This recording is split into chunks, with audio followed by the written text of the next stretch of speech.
রোজ রোজ চিকেনের ঝোল খেতে একদমই ভালো লাগে না, তাই আজকে আমি নতুন স্টাইলের চিকেন রান্না করে দেখাবো, যেটা গরম ভাতের সাথে খেতে অসাধারণ লাগে। চলো বেশি কথা না বলে আজকের রেসিপি শুরু করা যাক। প্রথমে কড়াইয়ের মধ্যে তেল দিয়ে দেবে। তেলটা গরম হয়ে গেলে ওর মধ্যে শুকনো লঙ্কা ভেজে নেবে, তারপর গোটা রসুন ভেজে নেবে, তারপর কুচিয়ে রাখা পেঁয়াজ দিয়ে দেবে। পেঁয়াজগুলো ভালো করে লাল লাল করে ভেজে তুলে নেবে।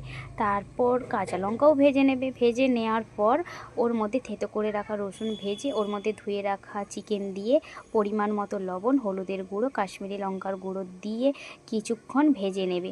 ভেজে নেওয়ার পর ওর মধ্যে পরিমাণ মতো জল দিয়ে দেবে। জল দিয়ে ঢাকনা দিয়ে কিছুক্ষণ সিদ্ধ হতে দেব। তারপর এখানে আমি যা কিছু ভেজে রেখেছিলাম সব কিছু ভালো করে মাখিয়ে নিচ্ছি। আর রসুনটা ভালো করে মাখাবে, তাতে খেতে আরও বেশি টেস্টি লাগবে। তারপর চিকেনটা সেদ্ধ হয়ে গেলে চিকেনগুলো হাত দিয়ে এভাবে টুকরো টুকরো করে ভেঙে নেবে। ভেঙে নেওয়ার পর ওর মধ্যে কাঁচা পেঁয়াজ, ধনেপাতা কুচি দিয়ে সব কিছু একসাথে মাখিয়ে নিলেই রেডি হয়ে যাবে আজকের চিকেন রান্না। কেমন লাগলো তোমাদের জানিও।